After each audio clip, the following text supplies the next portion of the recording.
I was a huge Who fan that did a lot of work with them.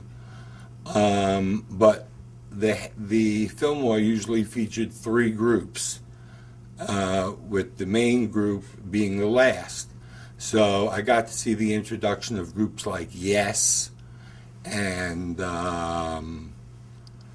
Mountain, and just everyone from that era who passed through the Fillmore, I had an opportunity to interact with, and it was just unbelievable. That's great. So what's next for these photos? Well, we are offering them in limited editions, signed and numbered by me. We're also talking to Sotheby's Auction House, who in a couple of months are going to do a rock and roll memorabilia auction. They've expressed interest in both the Hendrix and the Zappa, so I'm hoping that that goes well. But to be able to represent and to talk about these photos is a tremendous privilege to me. I'm very proud of them, and can't really imagine how at 15 I was able to do this, but I was, and I'll never forget it.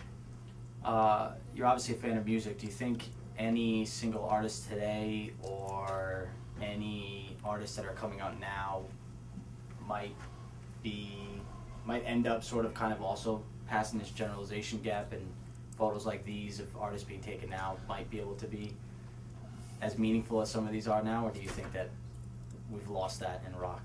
I believe we've lost that in rock, and the way the music business has evolved with the whole rap generation and all of that, I'm not particularly a fan of the kind of or deprecating to women music that's out right now. I have 2 sons who are 21 and 18, and they're into that music. They're also, thanks to my influence, into Jimmy and Frank and others. But the way the music business has changed, I don't see any bright lights in the future of people who are going to become immortal. My son tells me LL Cool J and P. Diddy are going to be, remembered forever. I don't see it. It's true. If you could photograph anyone, artist, politician, let's stick to music for now. If you could photograph anyone, or if there's anyone that didn't pass through the Fillmore at the time that you were there, who do you think, who for you would have been the knockout blow, the big one? Well, I was actually at the show that Eric Clapton recorded Derek and the Dominoes. I was not shooting that night and regret it tremendously. That's a show that I'll never forget. Okay. And is there any artist that you didn't get to photograph, that if you can go back to 1970 and get a chance, who would it have been? To be honest, I had my pick then and took everyone who I had interest in, and am very, very satisfied with what I've got. Great. Okay. That's it. Okay. Where am I looking? You're just looking, if you can try to look, well, you know what, you can look right at camera, almost like you're giving us a tour of the photos, Are we going to go up and down the wall? Yeah, we'll just start here and we'll just end at the last Zappa photo. Fine. Okay, go ahead. Wait for the train to go by. Go ahead. That was a Zappa song. This is perhaps the Frank Zappa picture I'm most proud of. This was... No, we can actually, background noise is good. Okay. Yeah, and please, if you guys want to come and look at the photos now, this would be a good time to get your faces on MTV tonight. Get on there on TV, right? Okay. This particular photo is one I'm most proud of. It was taken from that backstage night, and when I saw the picture, I thought it had a magic to it. Frank saw it and said that it was the nicest photograph of him on stage that he had ever seen. Immediately got one for his house, and I believe it's still hanging in his home.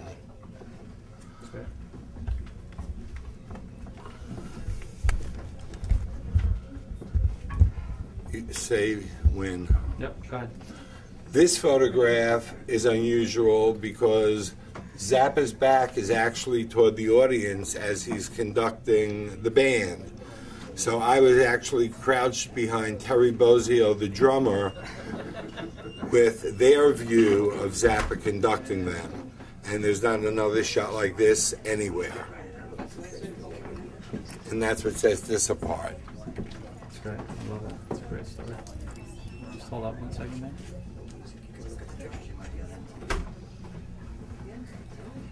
Janice was one I almost did.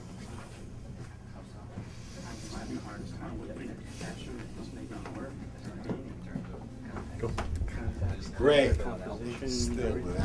No flash. Okay. I actually went down to my husband's, got away for a weekend. Okay. This piece is called Soloing. It's Zappa involved in one of his phenomenal guitar solos. And the angle at which it was taken, because I was on the same stage he was, is very different than other shots where people are looking up at him, and also became one of Zappa's favorites.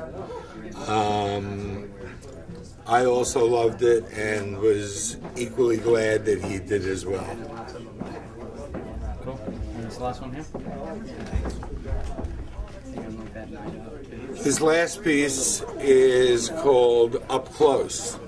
It was one of the shots that I was able to take again that night from stage.